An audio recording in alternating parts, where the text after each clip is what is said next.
आइए साथियों, दोस्तों, मित्रों, आप सभी का जेके कंपटीशन सेंटर में हार्दिक स्वागत है।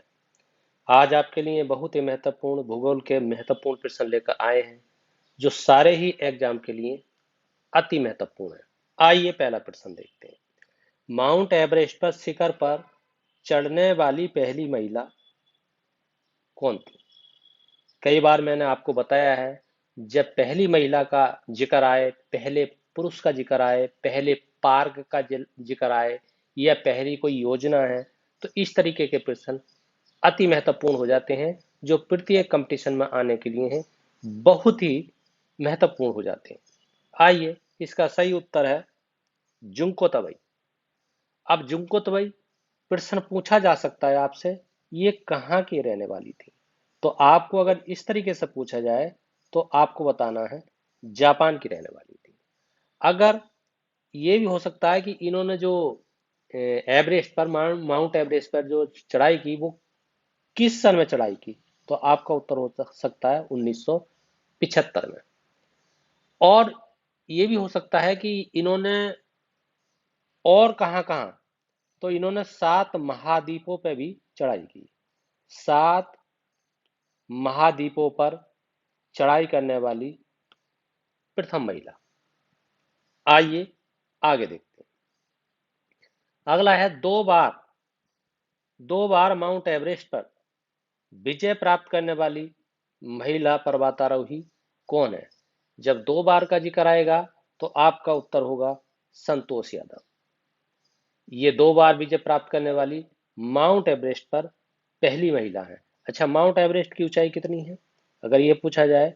तो 8,848 मीटर। अच्छा, है कहाँ ये? तो आपका उत्तर होगा नेपाल में। ये आपको ध्यान देना है। आइए आगे देखते हैं। अगला है एवरेस्ट पर चढ़ने वाली द्वितीय भारतीय महिला। तो इसका उत्तर भी संतोष यादव है। दूसरे तरीके से ये प्रश्न पूछ लिया है। अब है भारत की सबसे ऊंची चोटी कौन सी है? भारत की सबसे ऊंची चोटी कौन सी है? तो आपकी ये है K2 गाडविन आस्टीन। ये भारत की सबसे ऊंची पर्वत श्रेणी है। और ये कहाँ स्थित है अगर इस तरीके से पूछा जाए? तो ये जो काराकोरम श्रेणी होती है उसमें है, यानी काराकोरम श्रेणी में स्थित है। ये आपको ध्यान देना है। अच्छा, इसकी अगर आपसे ऊंचाई पूछी जाए तो कितनी है? तो ये 8,611 मीटर है। ये आपको ध्यान देना है। समुद्र तल से इसकी ऊंचाई जो है 8,611 है। इसे K2 भी कहते हैं। मतलब K2 का नाम दूसरा गाडविन आस्टिन भी है। गाडविन आस्टिन, ये भी आपको ध्यान देना है। इस तरीके से भी आपसे प्रश्न पूछा जा सकता है। और ये पाक अधिकृत है। ये जो है पाक अधिकृत भारत है।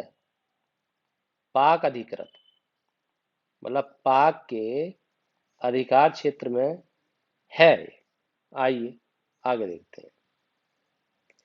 भारत का सबसे ऊंचा पर्वत शिखर, फिर वही बात आ गई कि भारत का सबसे ऊंचा पर्वत शिखर है, मतलब कहाँ है? तो ये कंचनजंगा। मतलब इसका जो सही उत्तर है आपका, वो है कंचनजंगा में है। और कंचनजंगा कहाँ है अगर इस तरीके से पूछा जाए? तो ये आपका सिक्किम में है।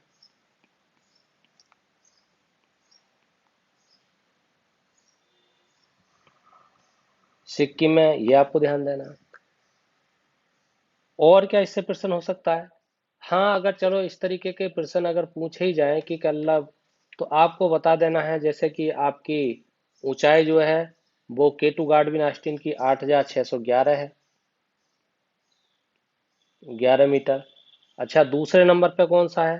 तो दूसरे नंबर की जो चोटी है वो आपकी कंचनजंगा है। कंचनजंगा, इसकी अगर आपसे ऊंचाई पूछी जाए तो इसकी ऊंचाई आपको बता देना है, मतलब 8,598 मीटर है। 8,598 मीटर है। ये आपको ध्यान देना है।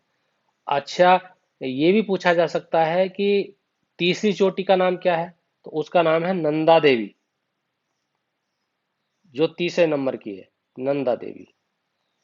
और नंदा देवी की ऊंचाई कितनी है अगर ये पूछा जाए तो 7,800, ऐसे करके 7,816 ये मीटर है। ये आपको ध्यान देना है। और क्या क्या प्रश्न हो सकते हैं? इस तरीके के भी प्रश्न आपसे हो सकते हैं कि आपकी जो गुरु शिखर है उसकी ऊंचाई कितनी है। 1722 मीटर है कहना। गुरु शिखर कहाँ की चोटी है? ये राजस्थान की चोटी है। गुरु शिखर किस जिले में स्थित है? सिरोही जिले में स्थित है। ये आपको ध्यान देना है।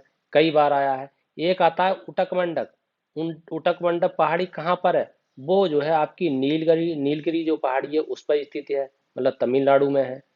अच्छा, दक्षिण भारत का जो कहना चाहिए दक्षिण भारत का जो कोडाई कनाल है वो तमिलनाडु के डिंडुगल में है। ये भी कई बार प्रश्न आया है। इस तरीके के प्रश्न आपसे बार बार पूछे जा सकते हैं, ये आपको ध्यान देना है। अच्छा, नंदा देवी राष्ट्रीय उद्यान भी है। इस राष्ट्रीय उद्यान को कब दर्जा दिया गया? तो आपको ध्यान रखना है, कई बार पूछा गया है। 1988 में दर्जा दिया गया।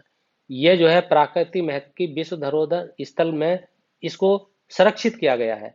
ये आपको ध्यान देना है। इस तरीके के महत्वपूर्ण ये प्रश्न हैं। तो ये आज के इतने ही करते हैं।